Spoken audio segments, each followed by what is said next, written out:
The University of Limpopo's fellow at the Center for Global Change, Dr. Ephias Mugari, writes that to prevent future flooding disasters, the government needs to work with communities and businesses to set up evacuation plans and rebuild bridges and schools and expand natural areas that absorb heavy rainfall. And he joins us now to tell us more. Good morning, Doctor. You were on the ground studying rainfall patterns in Limpopo just months before these floods hit. When you saw what happened in January, what went through your mind?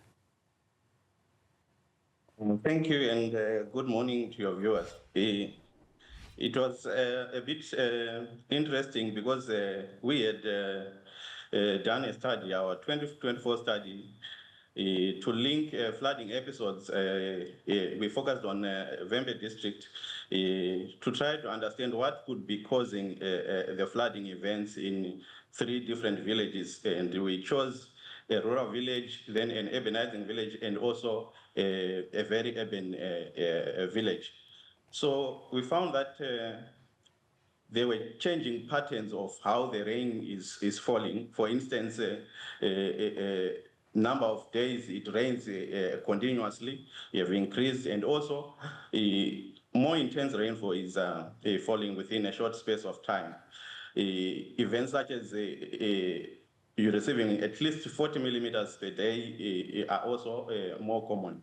But it's not surprising that as a semi-arid area, it experiences flood. It does not mean that it is safe from flooding, but the changing patterns which we attributed to changes in climate are at play. And as a drought-prone area, Limpopo province, it is vulnerable to flooding. Sure. Now, your team found that extreme rainfall events are becoming more common in Limpopo. Can you walk us through what you are actually seeing in the data and how much more frequent are we talking about? Thank you. For us, we focused on previous historical events. We looked at daily rainfall between 1981 and 2023. And it shows that these events are becoming more common, more intense. But also, the heavy rainfall alone is not sufficient. There are other environmental factors which are also coming into play, which we call drivers of flooding. Because the same amount of rainfall can cause flooding in one area, but in another it may not cause flooding. And this is linked to several environmental conditions, the soil conditions, drainage infrastructure, the status of land degradation. And being a semi-arid area, land degradation, we have a loss of natural vegetation, and that increases chances of flooding because there is reduced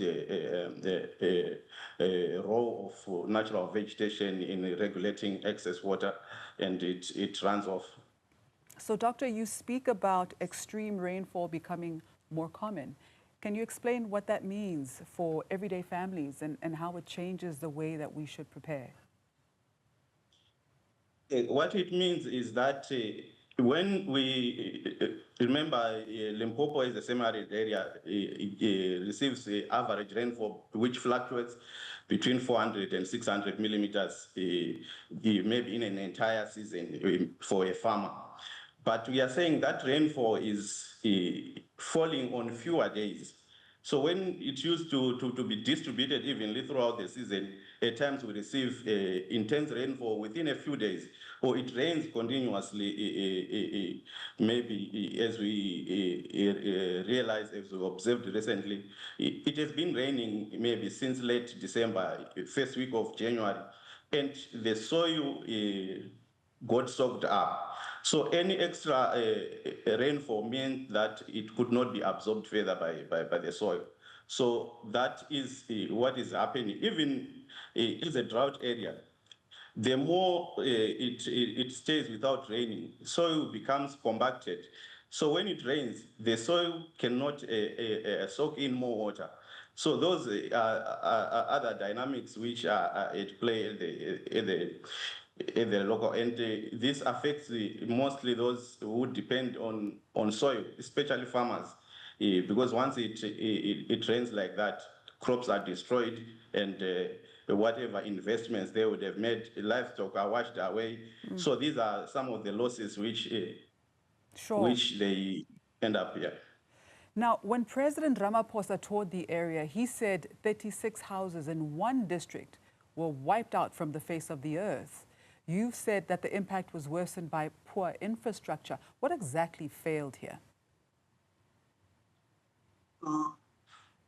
While such disasters expose some weaknesses, I cannot point to one aspect to say it failed.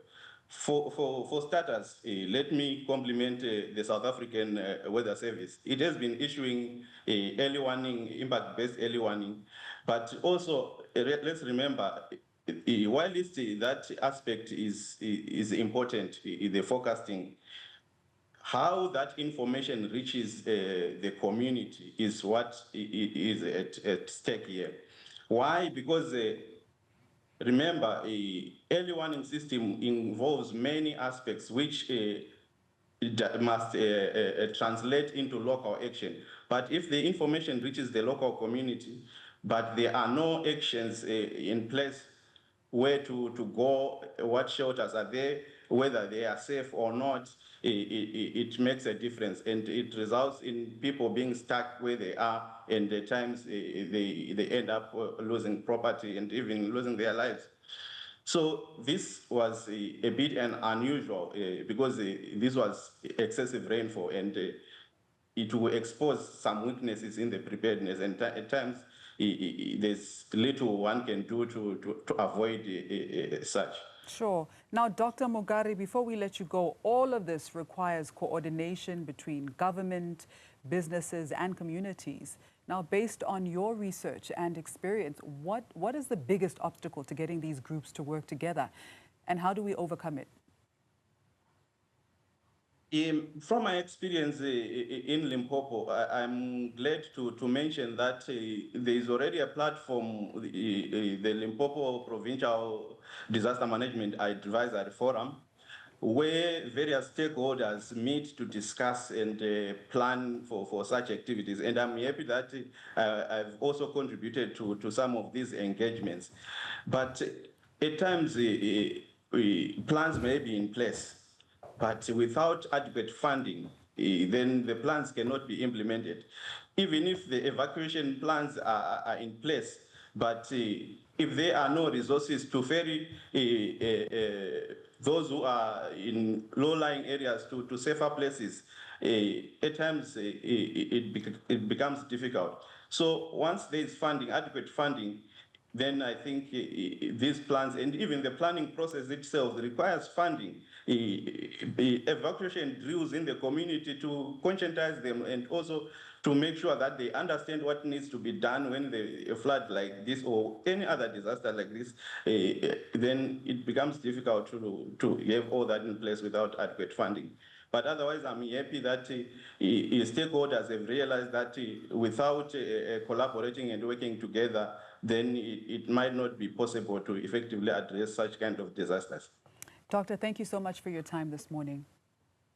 Thank you for having me.